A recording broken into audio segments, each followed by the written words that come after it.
오늘의 말씀은 마가복음 16장 7절, 마태복음 28장 7절, 누가복음 24장 6절, 요한복음 21장 1절입니다. 하나님께서 저희들에게 주신 오늘의 말씀은 특별히 부활주의를 마치고 우리들에게 정말 귀한 말씀을 해주십니다. 오늘 우리가 찬양을 드렸던 갈릴리 바닷가에서라는 이 찬양은 요즘은 잘 부르지 않는 것 같습니다.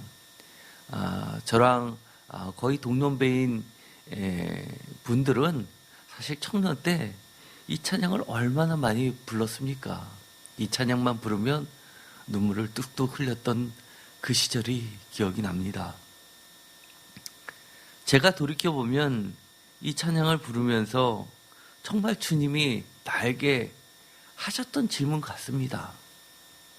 그리고 이 갈릴리를 생각하면 주님께서 부활하시고 제자들에게 하셨던 이 말씀이 마치 영화의 장면으로 보자면 영화가 끝이 나고 끝까지 잔상이 남는 장면일 겁니다. 오늘 말씀의 제목은 예수 부활 후 나의 첫 삶입니다. 지금은 갈릴리에서 처음 예수를 만나고 말씀하신 것을 기억하고 회복될 때라고 제가 부제를 달았습니다. 마가복음 16장 6절에 예수가 살아나셨다. 개역개정은 그렇게 되어 있지만 헬라어 원문에는 예수가 살리심을 받았다입니다. 직역을 하면 이것은 하나님의 거룩한 이름을 입에 담지 못하기 때문에 하나님이란 주체를 숨기기 위하여 신적인 수동태라고는 전문적인 문법을 들여서 수동태로 표현한 것입니다. 그래서 이것을 원래의 문장대로 하면 하나님께서 예수를 살리셨다라는 것이 됩니다. 오늘 우리들에게 주신 하나님의 말씀인 7절의 말씀, 가서 그의 제자들과 베드로에게 이르기를 예수께서 너희보다 먼저 갈릴리로 가시나니 전에 너희에게 말씀하신 대로 너희가 거기서 배우리라 하라 하는지라 라고 했던 말은 바로 이 최초의 복음서 다음에 나와 있는 말입니다. 그렇기 때문에 오늘의 말씀인 갈릴리로 먼저 가신다라는, 그리고 그곳에서 부활하신 주님을 만날 수 있다라고 한 부분은 매우 중요합니다. 어떻게 보면 최초의 복음서, 최초의 복음의 선포인 그가 살아나셨다, 예수가 살아나셨다라는 증거는 빈무덤입니다. 부활하신 예수님을 보여주고 있지는 않습니다. 그러나 그 다음 말로 인하여 우리는 부활하신 예수님을 반드시 만나야 된다는 것을 전제하고 있습니다. 빈무덤만 보고 끝나는 것이 아니라 복음의 능력은 바로 부활하신 예수님을 만난다는 것입니다. 누구나 주님을 살아있을 때만 만나는 것이 아니라 죽음에서 승리하신 예수님을 우리가 만날 때 우리 삶 가운데서도 복음의 능력이 진정으로 확신이 있게 나타날 수 있다는 것을 보여주고 있습니다. 그러면 여러분들도 부활하신 예수님을 만나셨습니까? 라고 제가 물어보고 싶습니다. 여러분들은 부활하신 예수님을 직접 만나셨습니까? 저는 이런 생각이 듭니다. 부활하신 예수님을 만나면 도마처럼 꼭 확인해보고 싶습니다. 그리고 도마처럼 손가락을 그 옆구리에 넣고 싶습니다. 그것이 정말 의심의 손짓일 수는 있습니다. 그러나 저는 그것을 만지면서 정말 하염없이 눈물을 흘릴 것 같습니다. 여러분들은 부활하신 예수님을 만나셨습니까? 부활하신 예수님은 어떤 모습입니까? 이 제자들은 주님을 만나고 싶었습니다. 오늘의 마가복음 16장에 보면 주님을 찾으러 간 제자들은 분명히 베드로는 아닙니다. 왜냐하면 오늘의 말씀 7절에 보면 그의 제자들과 베드로에게 이르기를 이라는 말을 통해서 베드로마저도 이 무덤을 찾아가지 않았던 것이 분명합니다. 제일 먼저 달려간 여인들은 마가복음 16장 1절에 보면 막달라 마리아와 야고보의 어머니 마리아와 또 살로메라고 이야기를 합니다. 우리가 지난 주일에도 살펴보았듯이 여러 마리아가 있었습니다. 요한복음에는 조금 더 베드로에 대해서 긍정적으로 묘사를 해줍니다. 여인의 말을 듣고 사랑하는 제자와 다른 박질을 하면서 무덤에 가서 얼굴을 디밀고 빈 무덤을 확인한 베드로의 모습까지 나옵니다. 그러나 오늘의 마가복음에는 여인들이 무덤을 찾아갔고 그 이야기를 바로 제자들과 베드로에게 얘기해주고 베드로는 아마도 제자들과 여인들과 함께 예수님을 만나기 위해 오늘의 말씀처럼 갈릴리로 갔을 것이 분명합니다.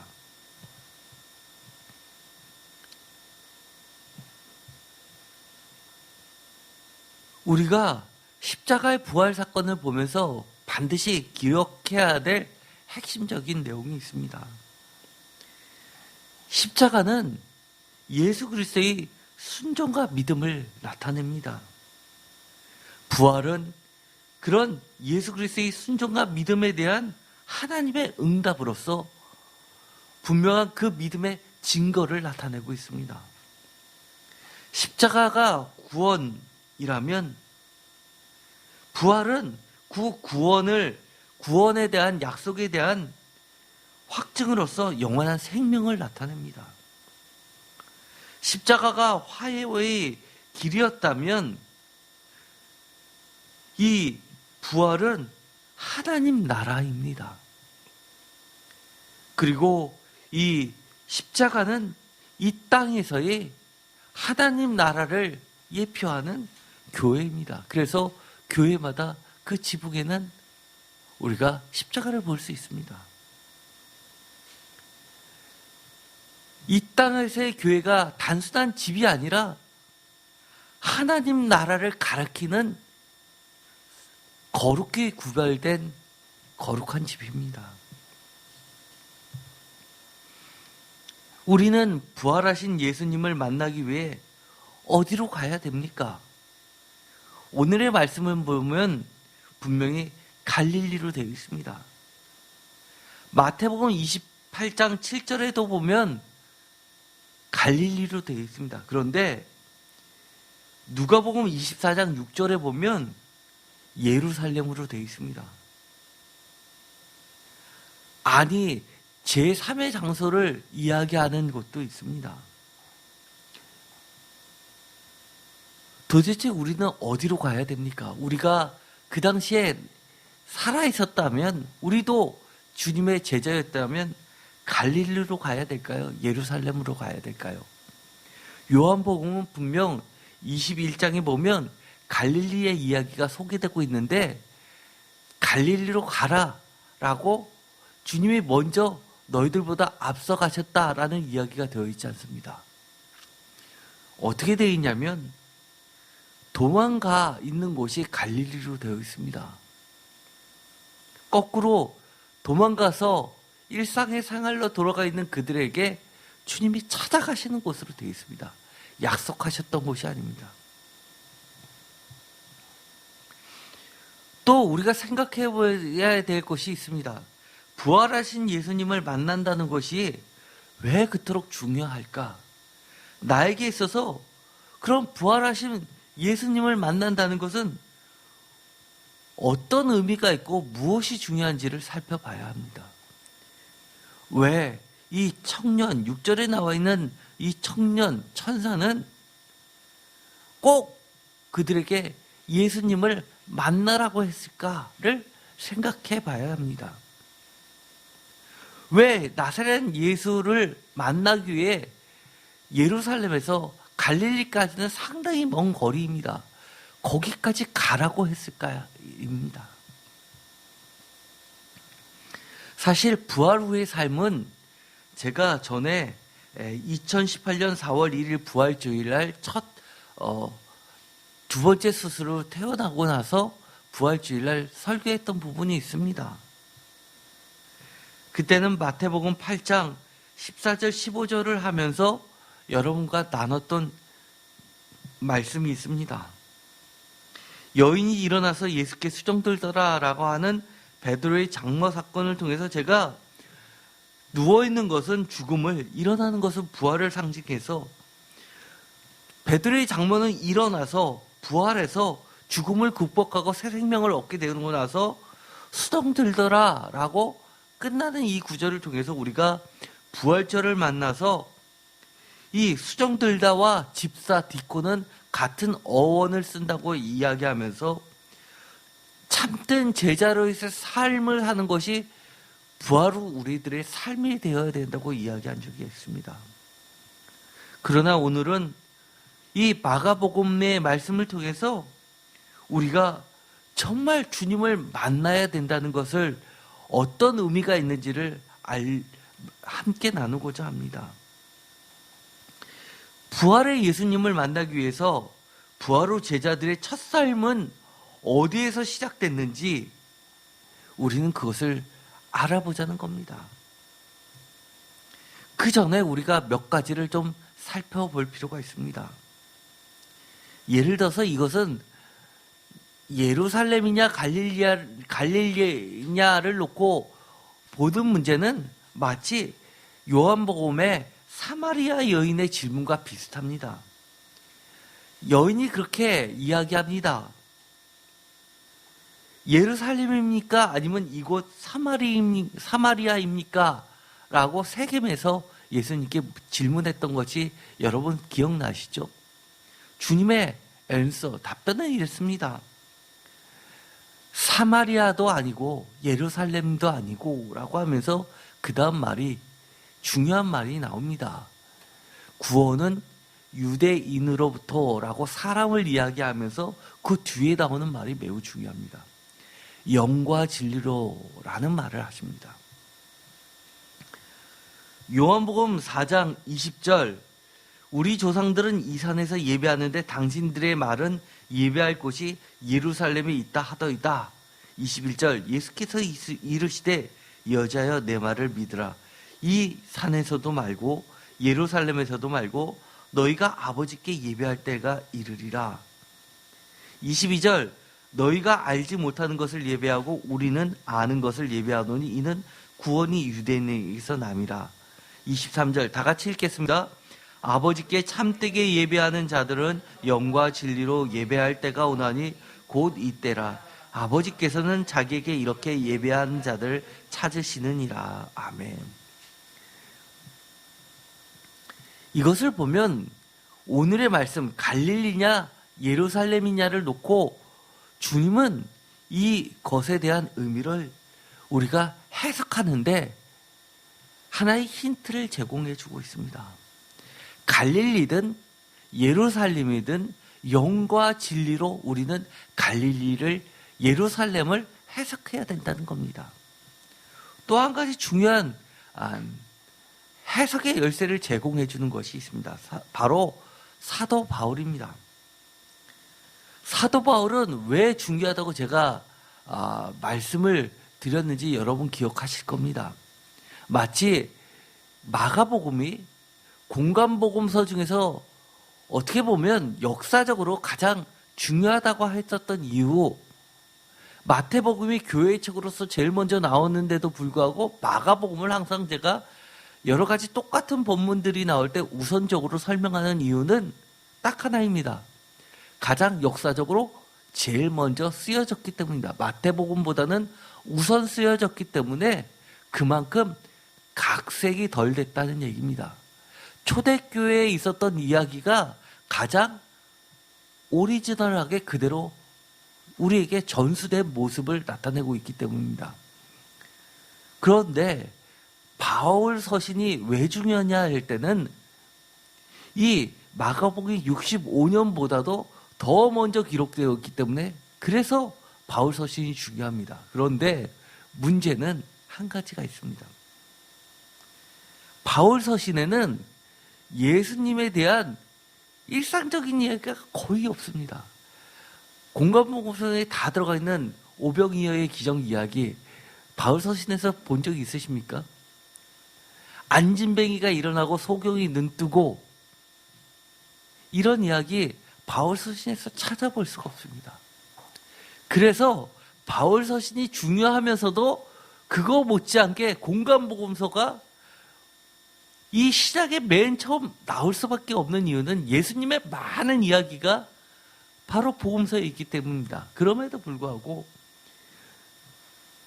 바울 서신을 무시할 수 없는 것은 바울 서신은 모든 예수님의 이야기는 십자가와 부활로 끝납니다. 예수의 시작점은 십자가이고 예수의 끝은 부활입니다.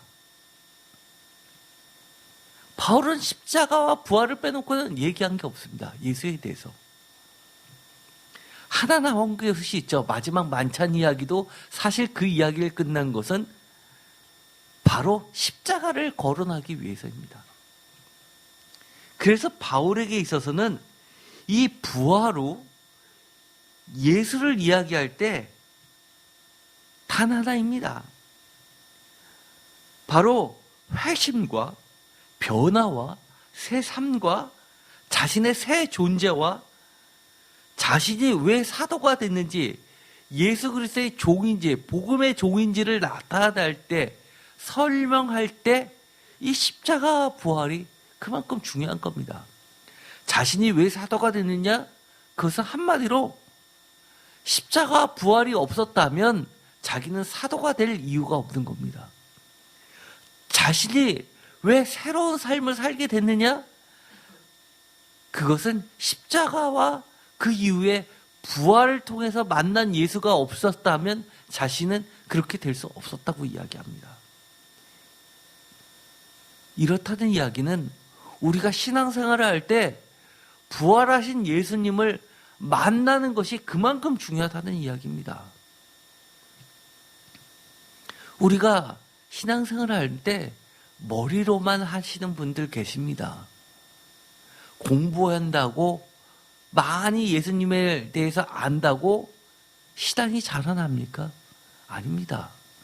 정말 예수님이 겪으셨고 예수님이 보여주셨던 그 모든 과정이 내 삶 가운데 그대로 장소가 갈릴리에서 예루살렘에서 골고다 언덕에서 지금 내가 살고 있는 잠실로 광장동으로 서울로 바뀌는 것이 중요합니다.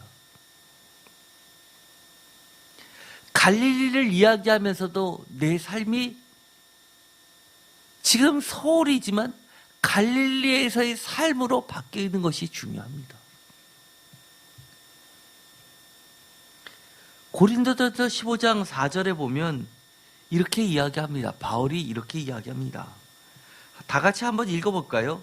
장사 지낸 바 되셨다가 성경대로 사흘 만에 다시 살아나사.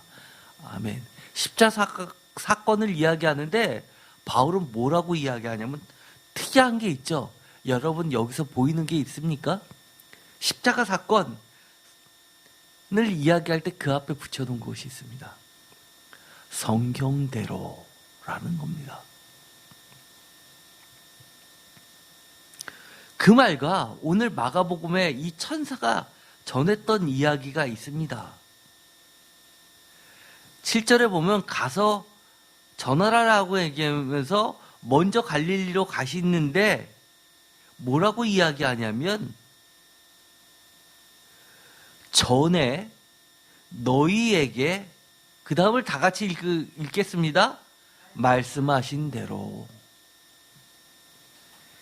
바울은 우리들에게 이 갈릴리냐 예루살렘이냐를 해석하는 데 있어서 진짜 갈릴리가 뭘까?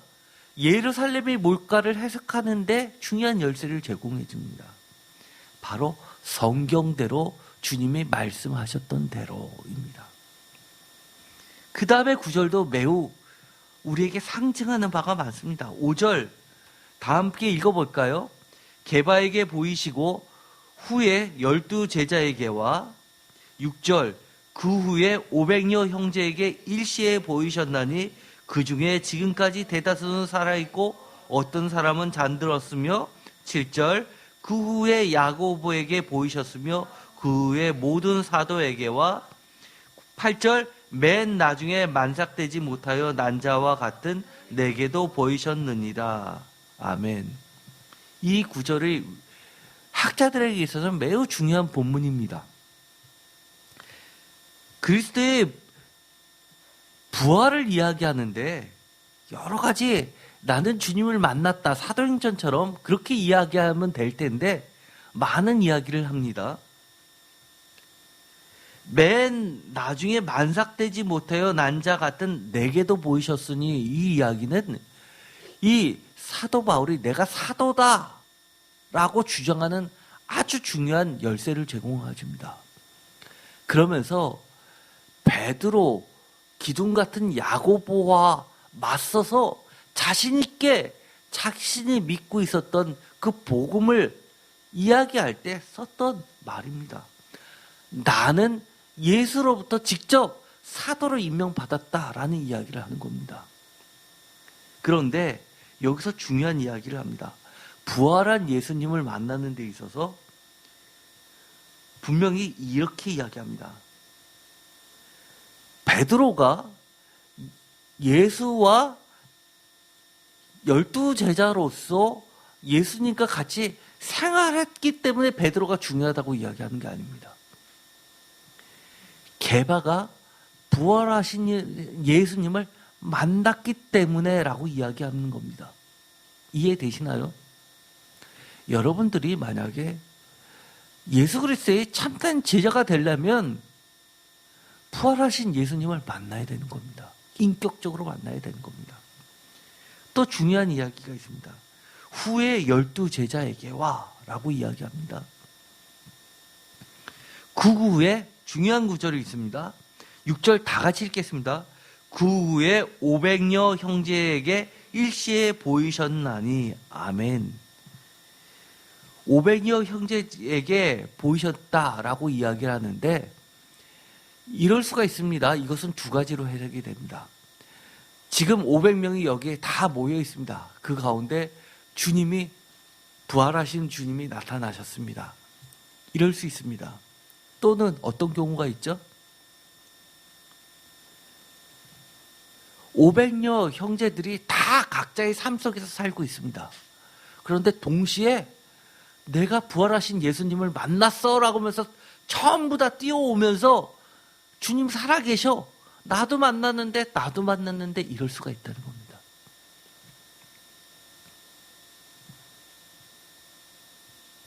이 이야기는 부활하신 예수님은 분명하게 영으로만 살아났다는 것을 이야기하는 것이 아니라 직접 몸으로 부활하신 예수님을 만나셨는데 그 부활하신 몸이 우리의 썩어질 육신이 아닌 썩지 아니해야 할 영원한 몸의 형태로서 분명하게 살아나셔서 인격적으로 만났다는 것을 이야기합니다. 대표적으로 누가복음에 보면요, 엠마오로 가는 두 제자에게 주님께서 만나 주십니다. 그런데 특이한 장면이 있죠. 어떤 장면입니까?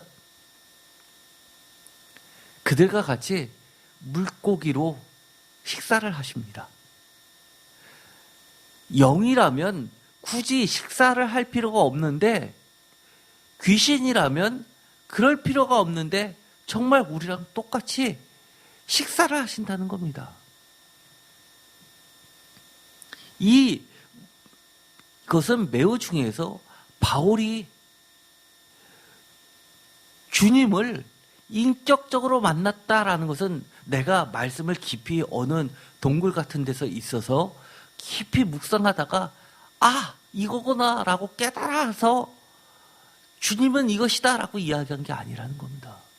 정말 제자들이 주님과 같이 먹고 자고 같이 밀밭 사이를 지나면서 그 밀이삭을 비비던 그 과정들을 겪듯이 주님을 정말 삶으로 만났다는 이야기입니다.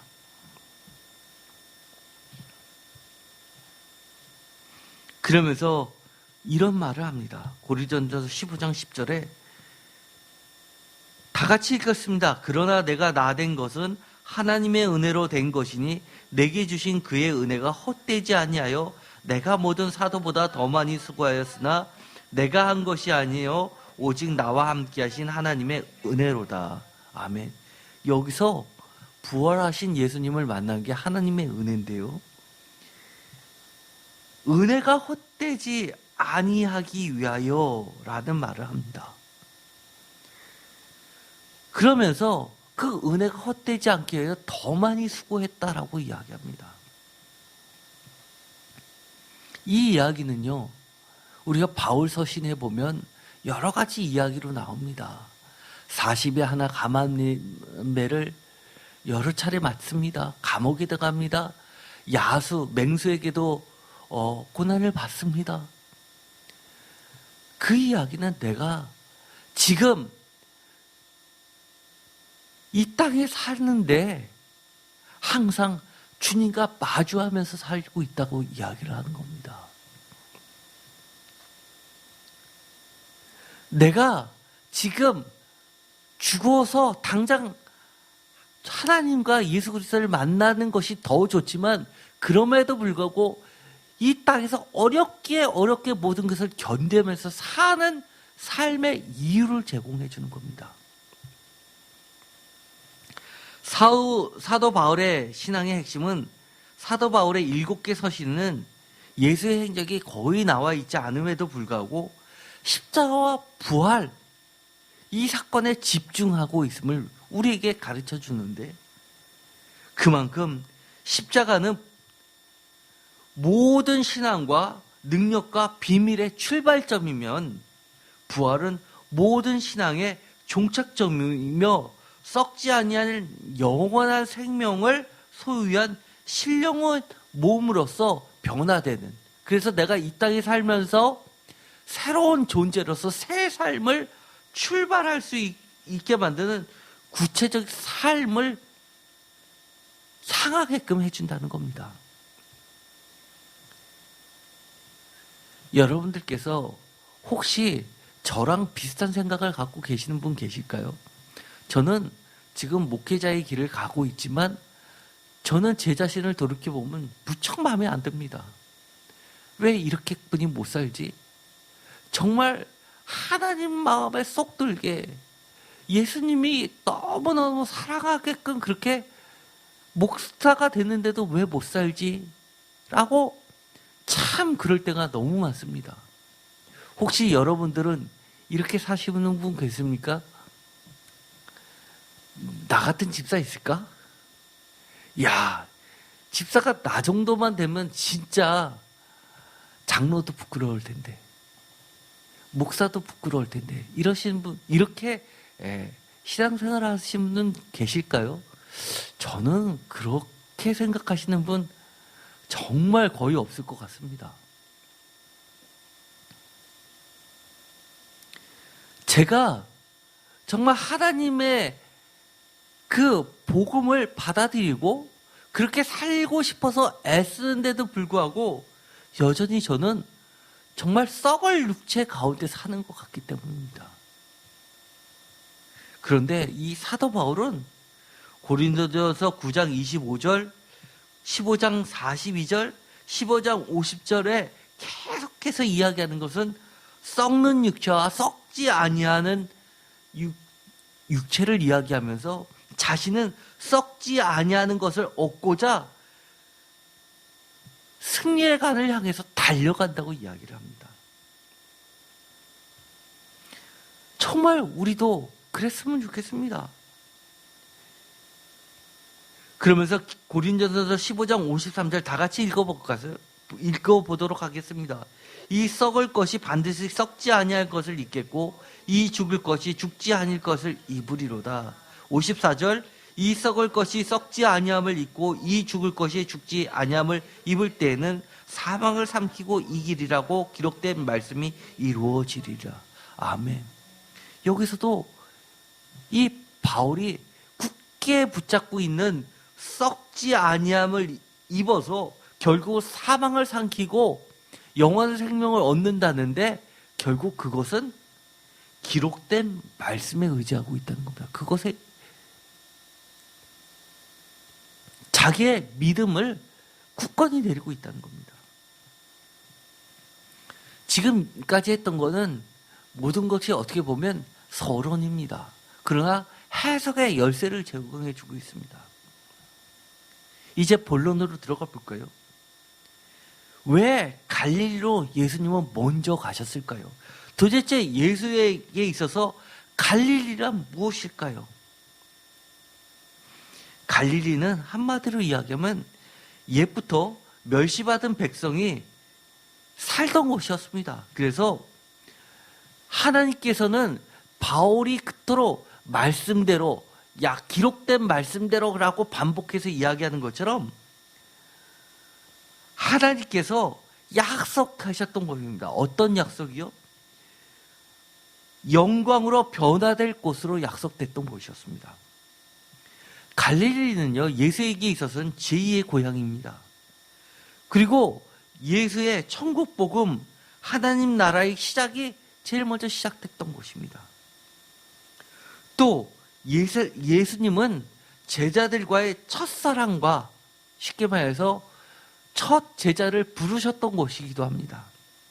그리고 이 신앙과 믿음과 가르침과 사명이 시작된 곳인데 이 제자들이 예수님의 십자가 사건을 통해서 그 모든 것을 잃어버렸을 때 다시금 회복시키기 위해서 그곳을 찾아가야만 됐던 곳이기도 합니다. 마태복음 4장 12절 다 같이 한번 읽어보겠습니다.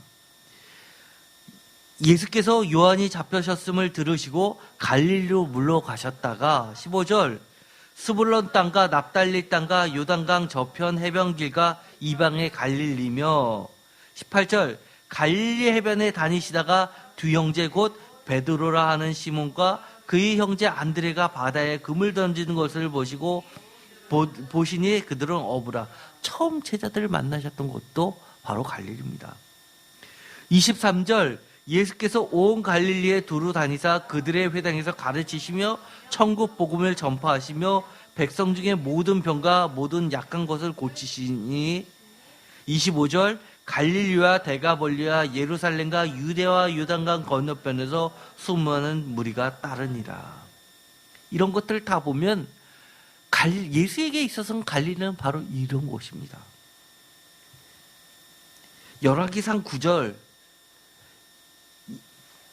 이것은 마태복음 4장 15절에 나왔었던 말씀의 근거가 되는 본문입니다. 제가 이것도 여러 차례 열왕기 상하할 때 가르쳤었던 것이죠. 열왕기상 9장 11절 다 같이 읽겠습니다. 갈릴리 땅의 성읍 20곳을 히람에게 주었으니 이는 두로왕 히람이 솔로몬에게 그 온갖 소원대로 백향목과 잣나무와 금을 제공하였습니다. 열왕기하 15장 29절 이스라엘 왕 베가 때에 아스로 왕 디글랏빌레셀이 와서 이온과 아벨레 마가와 야노와 게데스와 하솔과 길르앗과 갈릴리와 납달리 온 땅을 점령하고 그 백성을 사로잡아 아스로 옮겼더라. 이사야서 9장 1절 전에 고통받던 자들에게는 흑암이 없으리로다. 옛적에는 여호와께서 스불론 땅과 납달리 땅이 멸시를 당하게 하셨더니 후에든 해변길과 요단 저편 이방의 갈릴리를 영화롭게 하셨느니라. 아멘. 이사야 9장 1절의 말씀을 보면서 분명한 것은 하나님께서 이 땅에 오시면 제일 먼저 가실 곳이 바로 이 갈릴리 땅이라는 겁니다. 왜냐하면 이 갈릴리는 전부터 그렇게 멸시를 받았던 곳입니다. 어떤 멸시요? 열왕기상 9장 11절에 보면 정말 솔로몬이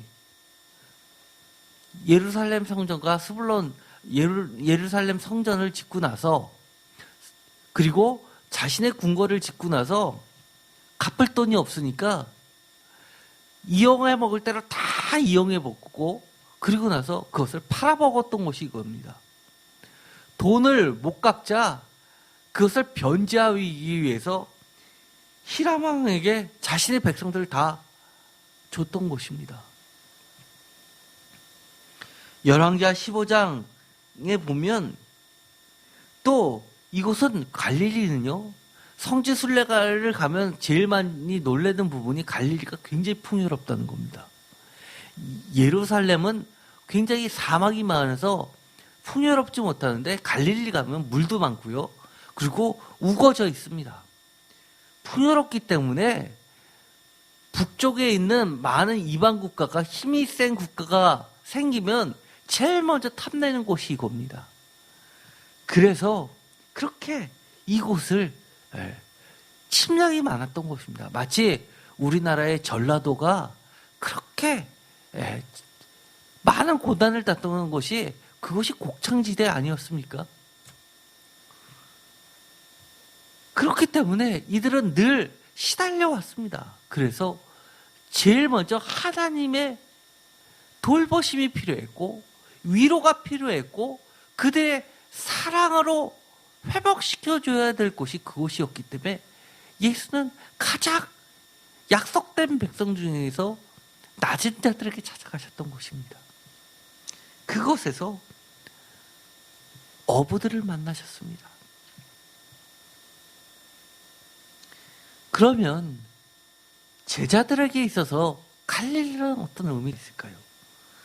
사실은요, 제가 이 부분들은 오래전부터 제가 원고를 작성했었던 것입니다. 그런데 오늘 다시 새벽에 일어나서 다시 한번 이 설교를 리뷰를 하면서 마가복음을 처음부터 끝까지 쭉 읽으면서 갈릴리에 대해서 다시 한번 쭉 생각해 보기 시작했습니다. 그래서 사실 조금 수정을 많이 가게 됐습니다.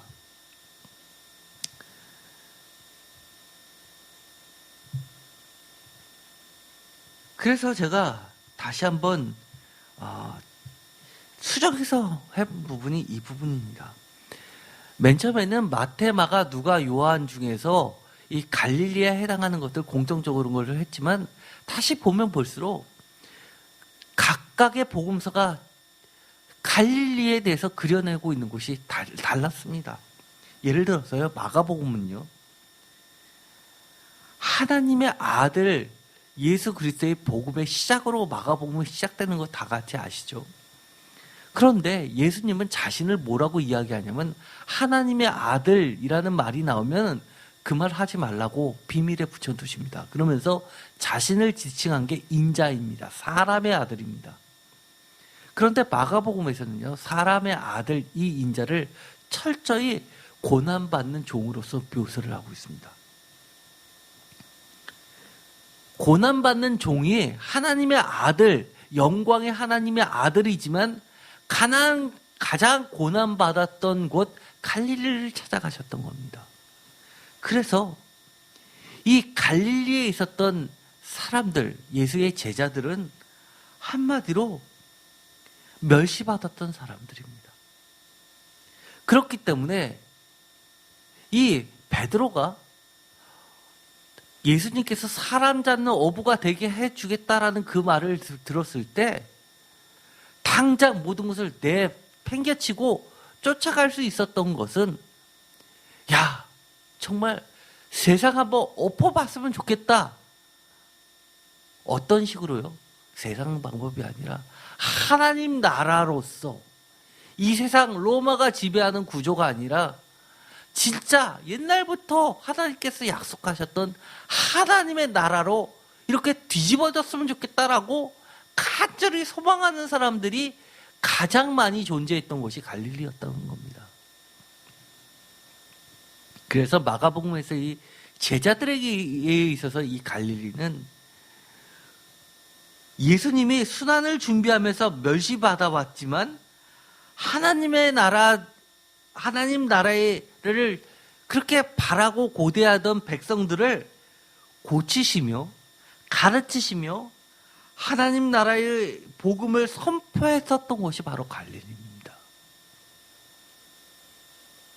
그곳에서는 메시아라는 것이 비밀로 붙여주었지만 정말 순환을 준비했었던 곳이었던 겁니다.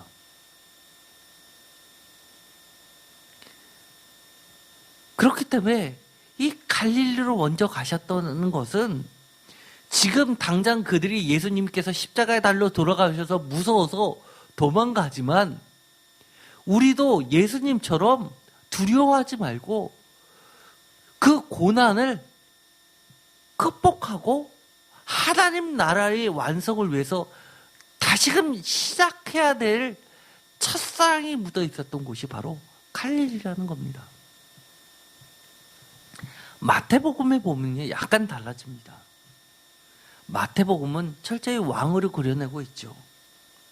왕이신 예수 그리스도께서 하나님 나라를 선포했던 것이 갈릴리입니다. 이것은 마가복음하고 같습니다. 그러나 차이점은 마태복음은 모세 오경 구조로서 예수님의 말씀을 마가복음에 있었던 내용들을 순서를 바꾸면서 오경 구조대로 이렇게 몰아넣고 있습니다. 그러면서 제2의 모세 오경인 산상수훈부터 시작해서 천국은 이런 것이다. 마태복음에 나오는 예를 들어서 천국은 이런 것이다 라고 하면서 어부의 이야기를 하죠.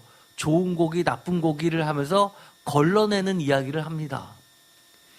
그러면서 나중에 천국을 가르치는 모세오경처럼 가르치는 그래서 나중에는 마태복음 맨 끝에 보면 제자를 파송하는 이야기까지 나오는 이야기가 되었던 것이 바로 갈릴리입니다. 그렇다는 이야기는 이 제자들에게 있어서는 이 갈릴리는 다시 한번 하나님 나라의 복음을 배우러 가야만 되는 곳이 바로 갈릴리입니다. 그곳에서 처음 하나님의 나라의 말씀들을 배웠기 때문입니다.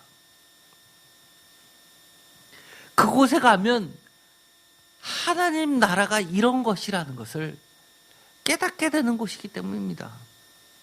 누가복음에서는 어떻게 될까요?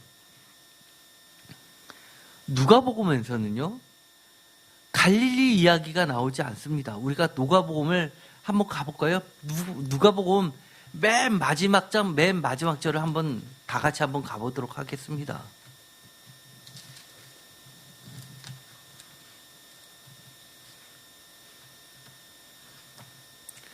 누가복음은요, 24장까지 있죠.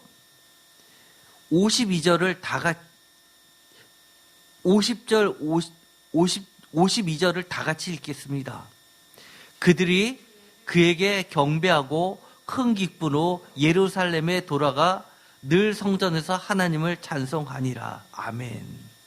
예루살렘으로 돌아가서 하나님을 찬송하는 것으로 끝나고 있습니다. 그런데 누가복음의 시작이 갈릴리일까요? 누가복음의 시작이 어디일까요?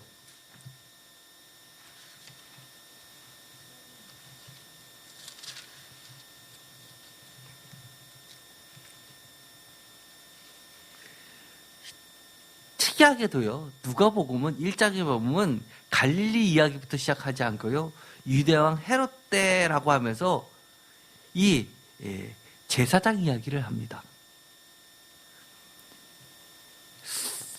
사도 요한의 이야기를 하는데 그 출생의 비밀을 이야기하는데 그 장소가 예루살렘 성전입니다. 제사장이니까요. 그리고요, 예수님의 탄생이 되었을 때도 이 하늘로부터 천사들이 찬양을 하는 것으로 나오게 됩니다. 누가복음 2장에 보면 예수의 나심을 이야기할 때 베들레헴이라는 곳을 지목합니다. 다윗의 동네의 이야기를 하죠. 그러면서 이 목자들은 이 예루살렘 주변에서 양을 치던 자들입니다. 그러면서 14절에 보면 지극히 높은 곳에서는 하나님께 영광이요 땅에서는 하나님의 기뻐하시는 사람들 등의 평화로다라는 이 찬양이 하늘로부터 내려오는 찬양의 이야기를 합니다. 그 이야기는 전부 다 누가복음은 사실은 성전에서 시작해서 성전으로 끝나는 걸로 끝나는 겁니다. 이것이 마태와 마가복음하고는 틀을 바꿔주고 있습니다. 하늘로부터 예루살렘 성전을 통해 선포된 예수 그리스도의 구원의 길이 마침내 다시 예루살렘에서의 승천까지 가는 예수 그리스도의 십자가 길이 시작된 곳은 갈릴리라는 겁니다. 예루살렘에서 시작돼서 예루살렘으로 끝나는데 예루살렘에서 끝나는 것이 어디입니까? 시작은 예루살렘이 하늘로부터 찬양이 들려오는데 끝나는 것은 예루살렘에서 하늘나라로 승천하는 걸로 끝났는데 구체적으로 이 땅에서의 복음 선포는 그 예루살렘에서 시작해서 예루살렘을 끌라는 것을 시작하냐면 갈릴리부터 시작되는 것을 이야기합니다. 무슨 말인지 이해되시죠? 요한복음은요, 누가복음보다 더 나아갑니다. 태초부터 계셨던 말씀이 육신이 되어서 이 땅에 오시는데요. 이 세상에서 얼마나 이 세상을 하나님이 사랑하셨는지를 보여주시기 위해서 시작된 곳이 갈릴리라는 겁니다. 그런데 그 차이점이요, 어떤 차이점이 있냐면 요한복음은 갈릴리 이야기만 나오는 게 아니라요, 예루살렘 이야기도 나오고 또 사마리아 이야기까지 나오게 됩니다. 아주 골고루 분포가 되어 있습니다. 이 점이 차이가 납니다. 누가복음처럼 하늘로부터 하늘까지의 이야기를 하지만, 그런데 요한복음이 강조한 것은 갈릴리만 강조한 것이 아니라 이 세상을 모두 살아가시는 것을 보여줍니다. 그리고 또 중요한 이야기가 있습니다. 마태, 마가, 누가복음에서는요, 예수님의 사역이 부각이 됩니다. 예수님이 어떤 일을 하셨고, 마가복음입니다. 마태복음은 더 나아가서 어떤 것을 가르치셨고, 이해되시죠? 누가복음에서는 어떤 길을 가셨고, 요한복음에서는 그런 것들이 사실은 그 근원이 얼마나 사랑하실 겁니다. 예를 들어서 내가 제자들과 같이 식사를 합니다. 마가복음은 식사를 했다라고 기록을 한다면 요한복음은 식사를 했다라는 것을 통해서 내가 그들을 얼마나 사랑했지를 보여주는 겁니다. 그래서 요한복음에 와서 맨 뒤에 보면 예수님께서 뭐라고 질문하냐면 베드로에게 내가 나를 이 사람들보다도 더 사랑하느냐를 묻습니다. 갈릴리에 가셔가지고 마가복음과 마태복음과 마태복음과 마가복음에서는 그때 어떤 일을 예수님이 선포하셨고 어떤 이적들을 벌이셨고를 기억하라고, 내가 어떤 일을 했는지를, 하나님의 나라는 이런 것이라는 것을 가르치는 것을 기억해라 라고 했다면 요한복음에서는 이럽니다. 내가 어떻게 너희들을 사랑해왔지를 기억하라는 겁니다. 굉장히 큰 차이가 보여지게 되죠. 요한복음에서는요, 세례 장소도 살렘 근처 에논으로 보입니다. 장소는요, 이렇게 동그라미로 쳐져 있는 것이 추정이 살렘 근처 에논이라는 것인데요. 여기 보면요, 맨 밑이 예루살렘이고 맨 위가 갈릴리입니다. 거의 중간에 있습니다. 거의 갈릴리 지역과 사마리아 지역의 중간 정도 있습니다. 거의 경계선에 있다고 봅니다. 그렇다는 이야기는 이 요한복음은 모두를, 이 세상을 멸시받는 사마리아까지도 다 사랑한다는 것을 보여주고 있는 겁니다.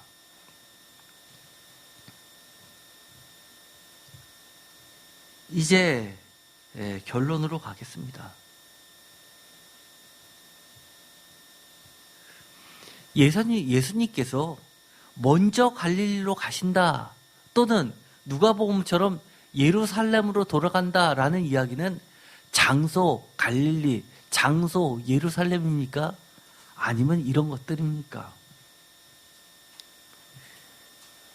장소라기보다도 정확히 이야기하면 이런 겁니다. 사실은 그 두 가지는 같은 겁니다. 우리가 예를 들어서 광주 사태가 나면 기념식을 광주로 가서 합니다. 서울에서 해도 되는데 꼭 광주, 그 광장을 가죠. 왜 그렇습니까? 그때 겪었던 것을 기억하라는 겁니다. 문정부 들어서 늘 정의는 지키지도 않고 과정은 무시하면서도 공정은 사라졌음에도 불구하고 늘 입버릇처럼 이야기하는 것이 있죠. 촛불, 시청 앞 광장을 이야기합니다. 왜 그렇습니까? 장소를 통해서 그 정신을 이야기하는 겁니다. 갈릴리를 통해서 무엇을 이야기하냐면 예수님을 처음 만났던 첫사랑을 회복하라는 겁니다. 물론 이것은 요한복음에는 그 이야기가 없습니다. 오히려 사마리아와 갈릴리 모두를 포함하는, 유대반의 종교가 아니라 온 세상을 다 포함하는 장소로 바뀌게 됩니다. 또 이런 것도 있죠. 특히 마가복음과 마태복음은 예수와 함께 동고동락했었던, 그리고 가장 가까이에서 예수님의 가르침을 받았던 장소입니다. 그런 것들을 회복하라는 이야기입니다. 멀리 너희들과 따로 떨어져서 마치 도덕책에서 나와 있는 것처럼 얘기하는 것이 아니라 실수와 슬픔과 여러 가지를 함께 겪으면서 배워왔었던 예수님의 가르침을, 하나님 나라의 진리를 회복하라는 겁니다. 기억하라는 겁니다. 여기대로 이야기하면 마가복음이나 사도 바울처럼 얘기하면 성경대로, 아니면 약속했던 대로를 기억해라는 겁니다. 또 이런 것도 있습니다. 지금은 너희들이 갈릴리로 도망갔다라는 것을 돌려서 이야기하는 겁니다. 먼저 갈릴리로 가시나니라는 이야기는요, 요한복음에 보면요, 그들이 갈릴리로 다 잃어버리고, 사명 잃어버리고 갈릴리 가서 다시 어부의 일을 합니다. 그렇다는 이야기는요, 무서워서 자기도 예수님처럼 한패거리로 묶여가지고 잡혀서 십자가 죽음을 당할까봐 무서워서 다 도망갔다는 얘기입니다. 사실 엠마오로 가는 두 제자 이야기는요, 그걸 상징적으로 보여줍니다. 잽싸게 예루살렘을 빠져나가고 있는 그 제자들을 보여주는 겁니다. 그래서 사실은 누가복음처럼 예루살렘에 그들이 남아있을 수가 없습니다. 언제 잡힐지 모르는 거예요. 베드로가 왜 3번 부인했습니까? 여인이 너도 같은 폐 아냐? 라고 하니까 부인했던 겁니다. 무서워서 죽을까 봐. 누가복음에서 엠마오로 가는 제자들과 함께 식사하는 장면에 성만찬 이야기가 나오지 않고 물고기 잡아먹는 이야기가 나오는 것은 많은 학자들이 뭐라고 얘기하냐면 요한복음 것이 오히려 반영됐다고 이야기합니다. 요한복음에서는 제자들과 같이 생선을 구워 먹는 이야기가 나옵니다. 그렇다는 이야기는요, 그들도 도망가지만 요한복음처럼 사명을 잃어버렸지만 주님이 나타나서 부활하신 예수님을 만나고 나서 그들이 어떻게 삶이 달라져서 용기를 갖고 다시 예루살렘으로 향하게 되었는지를 보여주는 겁니다. 그렇다는 이야기는 누가복음의 예루살렘이라는 것과 마태와 마가복음의 갈릴리라는 것은 사실은 상징적으로는 똑같은 이야기입니다. 예수님이 어떻게 사셨고 어떻게 가르치셨고 어떤 일을 하셨는지를 기억하라는, 기억나게 하는 장소인 겁니다. 또 마태복음과 마가복음에서는, 특히 마가복음에서는 예수가 십자가 죽음을 예언하고 부활로 다시 만나기로 약속했던 장소라는 겁니다. 사실 내가 부활한 뒤에 갈릴리에서 서로 만나자라는 약속을 했다는 내용은 복음서 어디에도 나와 있지 않습니다. 사실 여기에 처음 나와 있는 겁니다. 약속했었던 대로라는 것은요. 아마 그 부분은 우리에게 전해지는 것이 없습니다. 그러나 이것을 봐서는 간접적으로 집결지였을 가능성이 있습니다.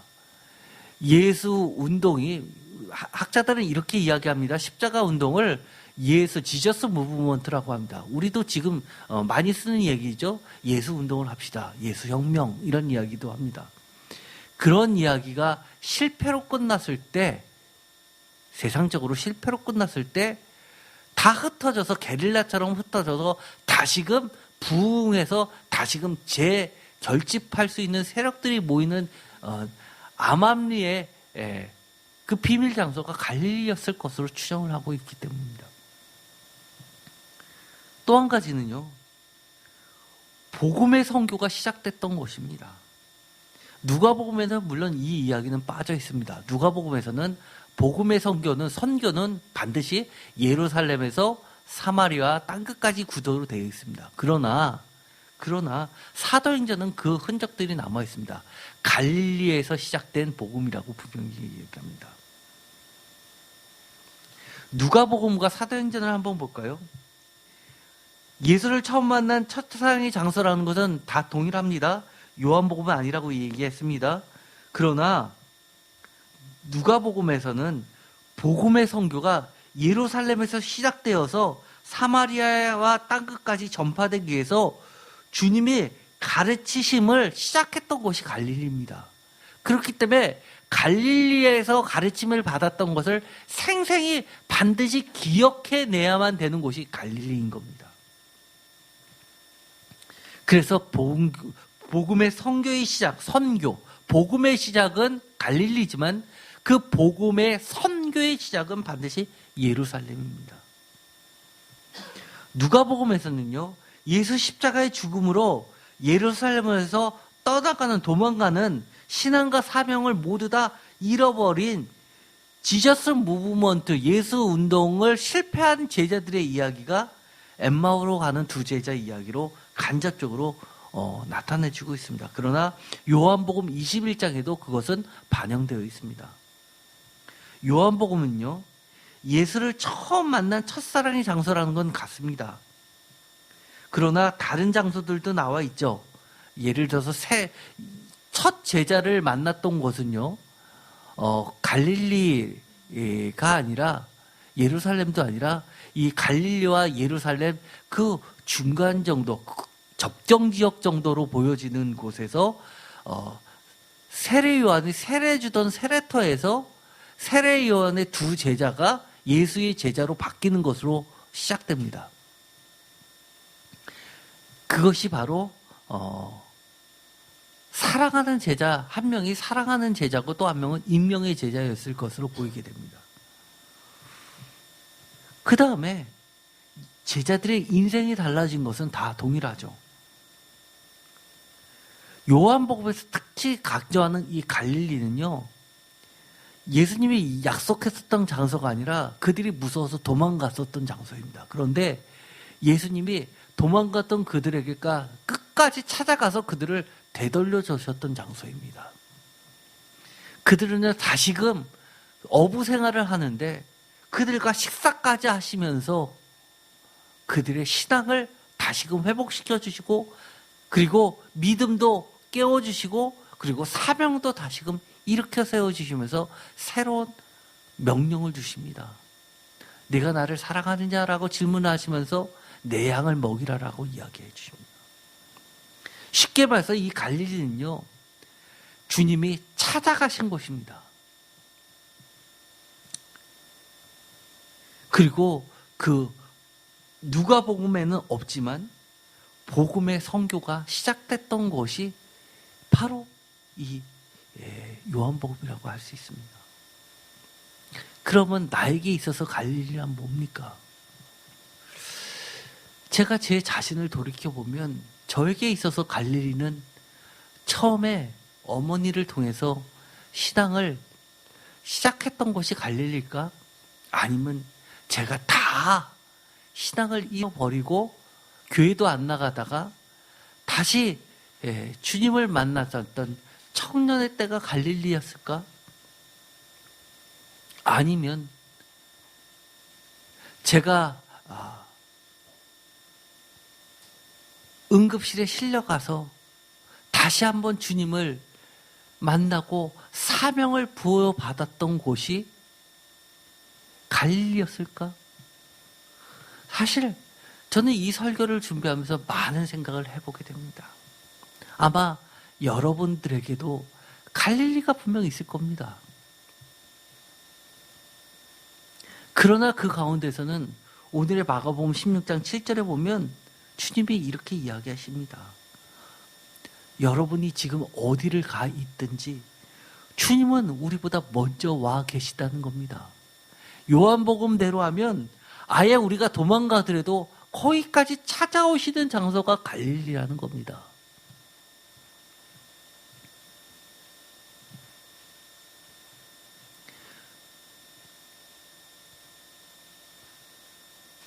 마태복음 28장 16절에 보면 이런 말이 나옵니다. 11제자가 갈릴리에 가서 예수께서 지시하신 산에 이르러라고 합니다. 구체적으로 그 지시하신 산이 어딘지는 복음서에 나와 있지 않습니다.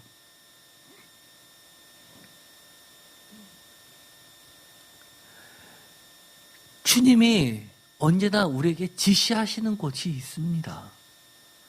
그곳에 가면 주님을 만날 수 있는 곳이 갈릴리입니다. 우리가 우리 인생을 살면서 많은 우리 앞에 위기들이 찾아옵니다.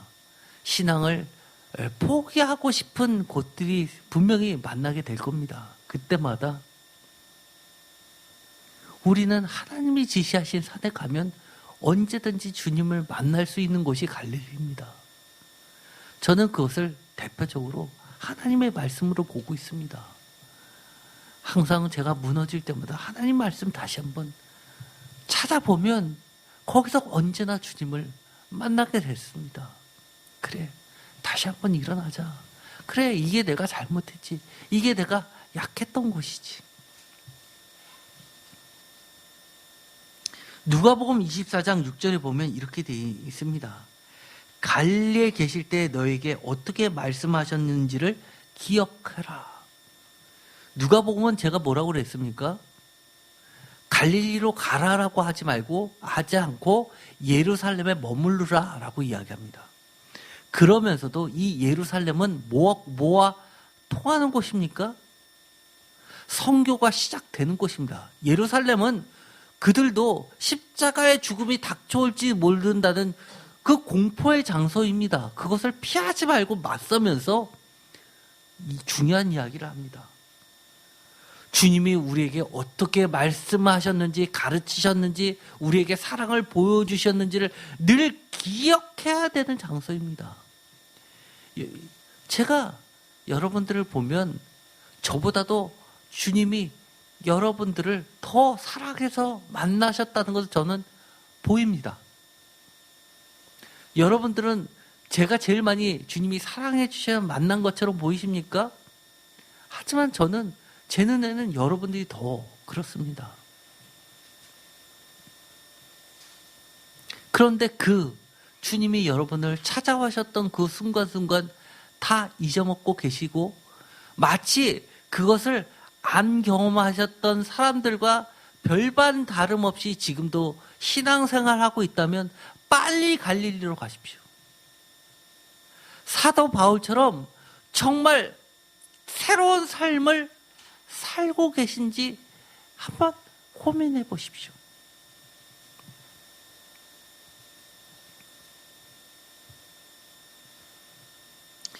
누가복음 24장 맨 마지막에 보면 이런 것이 나옵니다. 예수께서 그들을 데리고 베다니아까지 나가서 손을 들어 그들에게 축복하시더라. 베다니는 제가 얘기했죠. 예루살렘의 맨 경계선 끝이 베다니라고 얘기했습니다. 거기까지 가시면서 축복해 주십니다. 누가복음에서 강조하고 있는 것은요. 예수님께서 다시 하늘로 올라가시면서 참된 제사장의 모습으로 축도하시는 걸로 끝나는 겁니다. 그래서 학자들은 50절에서 53절까지를 사실을 뭘로 보고 있냐면 예전서로 보고 있습니다. 우리가 예배 끝날 때 맨 나중에 축도하면서 끝나는 것처럼 이것은 맨 마지막에 아마 초대교회에서 사용했었던 공동예배의 맨 마지막 다 같이 있는 교동문이 아니었을까라고 보는 겁니다. 그들이 주님 인도자가 다 같이 모인 사람들에게 축복하면서 이것을 예수님이 승천하시면서 축도기도 하는 것으로 그들은 받아들였다는 이야기입니다. 그러면서 마지막에 늘 성전에서 기쁨으로 예배드리는 삶을 자신의 최고의 삶으로 여겼던 겁니다. 요즘처럼 예배가 술집보다 클럽보다 못하는 시대가 된 적이 있었습니까? 정부에서 대놓고 그러지 않습니까? 그러나 우리가 다시금 갈릴리로 돌아가서 정말 우리가 예배에서 주님을 만나고 인격적으로 만나고 예배를 통해서 우리가 새로운 존재로 거듭나고 이 복음이 예배를 통해서 하나님으로부터 들려온 말씀에 약속된 것을 많은 사람들에게 전달되는 선포되는 그런 시간이 우리에게 있어서는 갈릴리인 겁니다. 누가 교회 나와서 예배 드렸다고 할 때 너도 신천지야라고 한다면 두려워하지 마시고 그들에게 복음을 가르쳐 주십시오. 요한복음처럼 우리를 얼마나 사랑하셨는지 내 삶의 그 순간순간 내가 도망갔던 그 갈릴리까지 찾아오셔서 어떻게 나에게 주님이 좋은 것으로 인도하셨는지를 여러분 꼭 선포해 주십시오. 오늘 주님은 우리에게 축복 기도해 주십니다. 하늘로 올라가시면서 마지막으로 제자들에게 마지막으로 해주셨던 이 행위가 사실은 축복이었고 또 우리에게 부탁하신 말이 갈릴리를 기억하라는 겁니다. 우리가 모두 다 우리 나름대로의 갈릴리에서 주님을 다시 만나게 되고 첫사랑을 회복하게 되고 복음을 하나님 나라의 약속들을 우리가 전하는 우리 모두가 되었으면 좋겠습니다. 기도가 마치겠습니다. 하나님 감사합니다. 우리가 부활하신 주님을 반드시 만나게 하여 주옵소서. 십자가로만 끝나는 것이 아니라 사도 바울처럼 부활하신 예수님이 내 삶에 완전한 새로운 존재로 거듭나는 종착점이 되게 하여 주옵소서. 우리가 십자가를 붙잡고 십자가의 능력으로 이 땅을 살아가게 하여 주옵소서. 잃어버렸던 우리의 신앙을 다시금 회복하게 하여 주시옵시고 늘 성전에서 기쁨으로 예배하며 온 세계가 하나님의 성전이 되게 하여 주옵소서. 예수 그리스도의 이름으로 기도드렸습니다. 아멘.